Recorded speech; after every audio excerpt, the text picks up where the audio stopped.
Hey guys, I feel like Bear Grylls in the middle of the wilderness here.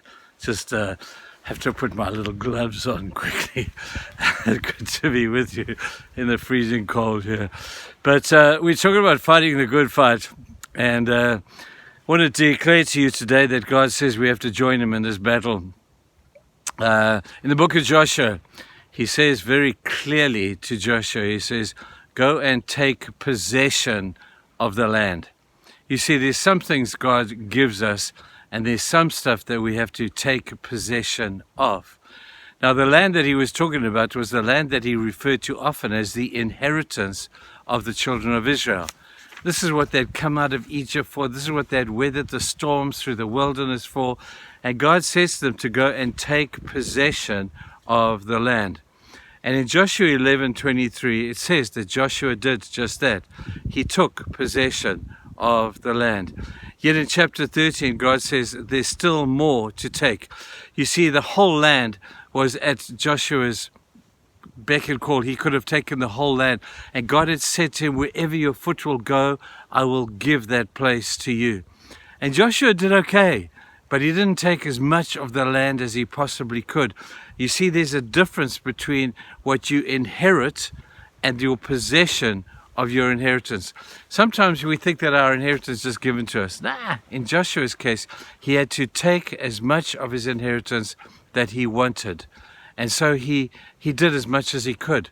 But we read later on in the book of Joshua, going into Judges, that he didn't take the whole land.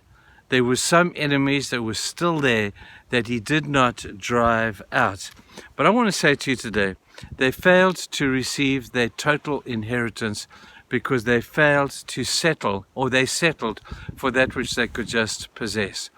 God wants to give you a whole lot more than what you have, but he says you've got to take it.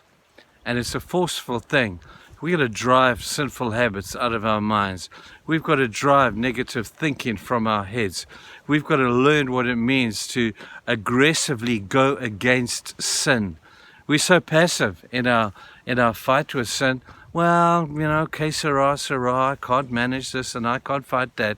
People, we've got to get more aggressive with some of the things that God hates.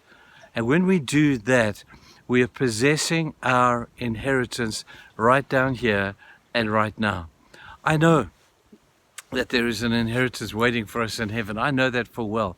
But right down here, right now, there is a wonderful inheritance that we receive. It's kind of like a down payment before we get to the one on the other side of the line of death. And when we receive and see the inheritance that God has for us here, I'm going to tell you people, I think that's going to will us to war. Because what is more is going to will you to war when you can see what you can possess.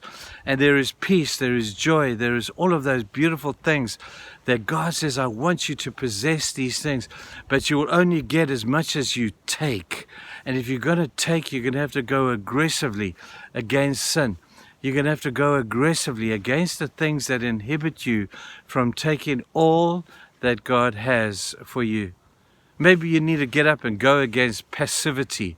Maybe you need to get up and go against procrastination. Maybe you need to go against some of the things that would hinder you, that you've been blaming for so long, to say, oh, I can't do it, and I'll never get it, and I'm not strong enough. People, according to yesterday's devotion, we have a God who is all-powerful, almighty, has the armies of heaven at his disposal, and we wimp out. Don't do that. Don't wimp out, because God has said, I will fight with you against these things, but you will only get as much of the inheritance down here on this earth as you take. So let's get aggressive with our lives. Let's put to death self as best as we can. Let's go against these things and possess the inheritance that God has for us right here and right now. You can do it. So could I. Go and have a good day. Bye now.